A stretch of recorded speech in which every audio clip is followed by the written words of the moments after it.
ആളൂർ കോൺഗ്രസ് മണ്ഡലം കമ്മിറ്റിയുടെ നേതൃത്വത്തിൽ ത്രിതല പഞ്ചായത്ത് തെരഞ്ഞെടുപ്പിൽ വിജയിച്ച UDF മെമ്പർമാർക്ക് അനുമോദനം നൽകി. കൊമ്പടിഞ്ഞമാക്കൽ ജംഗ്ഷനിൽ നടന്ന പരിപാടി KPCC general secretary Sandeep Warrier ഉദ്ഘാടനം ചെയ്തു. നമ്മുടെ മികവ് കൊണ്ട് മാത്രമാണ് ഈ വിജയം എന്നുള്ള അഹങ്കാരമോ ധാർഷ്ട്യമോ ധിക്കാരമോ നമുക്ക് ആർക്കും വേണ്ട. നമ്മൾ വിജയിച്ചതല്ല, നമ്മളെ വിജയിപ്പിച്ചതാണ്.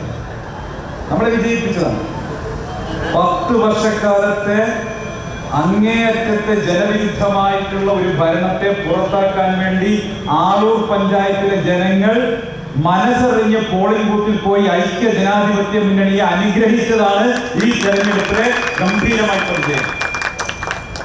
ആളൂരിനെ പറ്റി ഞാൻ കേട്ടത് ഇവിടുത്തെ ചെങ്കോട്ട എന്നോ ചെകുത്താൻകോട്ട എന്നൊക്കെയാണ് ഞാൻ കേട്ടിരുന്നത്. പണ്ട് 4 നൂറ്റാണ്ടുകാലം ഭരിച്ചതാണ്. പിന്നീട് ചെറിയൊരു ഇടവേളയ്ക്ക് ശേഷം വീണ്ടും 10 വർഷം ഭരിച്ചു. CPM-നെ പരാജയപ്പെടുത്താൻ കഴിയില്ല എന്നൊക്കെ അവർ അഹങ്കരിച്ച് നടന്നിരുന്ന ഒരു പ്രദേശം. വാസ്തവത്തിൽ ഇപ്പോൾ അടിച്ചത് ഒരു മന്ദമാരുതനാണ്. UDF-ന്റെ ഒരു മന്ദമാരുതനാണ് അടിച്ചത്.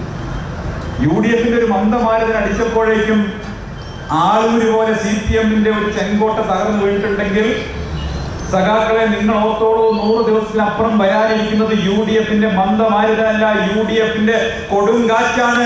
നിങ്ങൾ ഈ സംസ്ഥാനത്ത് കെട്ടിപ്പൊക്കിയ സകലമാന കോട്ടകളും തകർന്നെറിഞ്ഞു വിടാൻ പോവുകയാണ്. UDF ആളൂർ മണ്ഡലം പ്രസിഡന്റ് ബാബു തോമസ് അധ്യക്ഷത വഹിച്ചു.